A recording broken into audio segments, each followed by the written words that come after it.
தங்கம் விலை இன்று ஒரே நாளில் சவரனுக்கு 4000. இந்த நியூஸ் பாத்தீங்களா? கோல்டுடைய வேல்யூ சில்வருடைய வேல்யூ ரோலர் கோஸ்டர் மாதிரி ஏறி ஏறி இறங்குது. கோல்ட்ல இன்வெஸ்ட் பண்ணலாமா வேண்டாமா, ப்ராஃபிட் வருமா வராது அப்படின்னு சொல்லிட்டு டீடைலான எக்ஸ்பிளனேஷன் இந்த வீடியோல பார்க்கலாம். அதுக்கு முன்னாடி இந்த வீடியோ வந்து ஒரு எஜுகேஷனல் பர்பஸ்க்காக தான். நான் கலெக்ட் பண்ணக்கூடிய டேட்டாஸ் எல்லாத்தையுமே அனலைஸ் பண்ணி அதை ஷார்ட் அண்ட் கிறிஸ்பா எல்லாருக்கும் புரிகிற வகையில சேர்க்கணும் அப்படின்றதா என்னுடைய மோட்டிவா இருக்கு.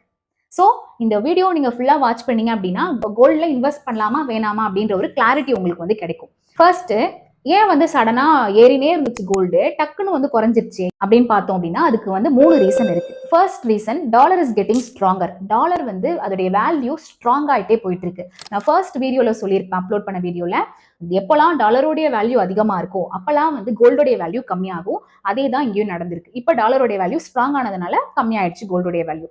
ரெண்டாவது ரீசன் பார்த்தோம்னா, ட்ரம்ப் வந்து கெவின் வாஷை வந்து நாமினேட் பண்ணியிருக்காரு ஃபெட் சேர்மேனா. கெவின் வாஷை நாமினேட் பண்ணதுனால அவர் வந்து டாலருக்கு வந்து ஸ்ட்ராங்கான வேல்யூ கிடைக்கணும் அப்படின்னு சொல்லிட்டு ஒரு எக்ஸ்பெக்டேஷன் கொடுப்பாரு அப்படின்னு மார்க்கெட்ல வந்து எதிர்பார்த்தாங்க.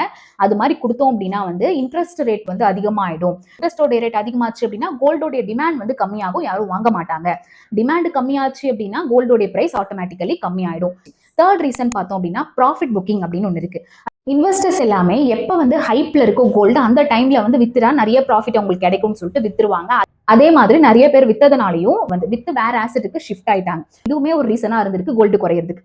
சரி, ஓகே, அதெல்லாம் விடுங்க. கோல்ட்ல இன்வெஸ்ட் பண்ணலாமா வேணாமான்னு மட்டும் சொல்லுங்க அப்படின்னா, சரி நீங்க கேட்கலாம், ஓகே கோல்டு வந்து குறைஞ்சிட்டே போகுது, எப்படியும் ஒரு 40,000 30,000க்கு வந்துடும் பழையபடி அப்படின்னா, அதுக்கு வாய்ப்புக்கு ரொம்பவே கம்மி அப்படின்னா சொல்றாங்க. மேக்ஸிமம் ஒரு 20% தான் கோல்டு இதுக்கப்புறம் குறையறதுக்கு வாய்ப்பு இருக்கு அப்படின்னு சொல்லப்படுது. நீங்க லாங் டேர்மா இன்வெஸ்ட் பண்ண போறீங்க, ஒரு 5 வருஷம் 6 வருஷத்துக்கு நீங்க கோல்டுக்கு இன்வெஸ்ட் பண்ண போறீங்க அப்படின்னா okay, you can invest. But நீங்க ஷார்ட் டேர்மா இன்வெஸ்ட் பண்ண போறீங்க அப்படின்னா இந்த டைம்ல நீங்க பாத்துக்கோங்க. இது வந்து ஒரு ஆசிலேஷன் பீரியட்னு சொல்லலாம். கோல்டு வந்து வேணாலும் மேலே ஏறுது, எப்போ வேணாலும் கீழே இறங்குது. ஸோ அதனால இந்த ஆசிலேஷன் பீரியட், அந்த கோல்டன் சார்ட் நான் ஒன்று சொல்லியிருப்பேன் ஃபர்ஸ்ட் வீடியோல. ஸோ அந்த சார்ட்ல நீங்க பார்த்து அனலைஸ் பண்ணி அதுக்கப்புறம் பிளான் பண்ணி நீங்க டிசிஷன் எடுத்தா பெட்டரா இருக்கும். அந்த கோல்டு சார்ட்ல எப்படி நம்ம வீட்ல இருந்தே அனலைஸ் பண்றது, நாளைக்கு வந்து கோல்டோடைய வேல்யூ குறையுதா அதிகமாகுதா அப்படின்றத உங்களுக்கு வேணும்னா கமெண்ட் பண்ணுங்க. நெக்ஸ்ட் வீடியோல நான் அப்லோட் பண்றேன்.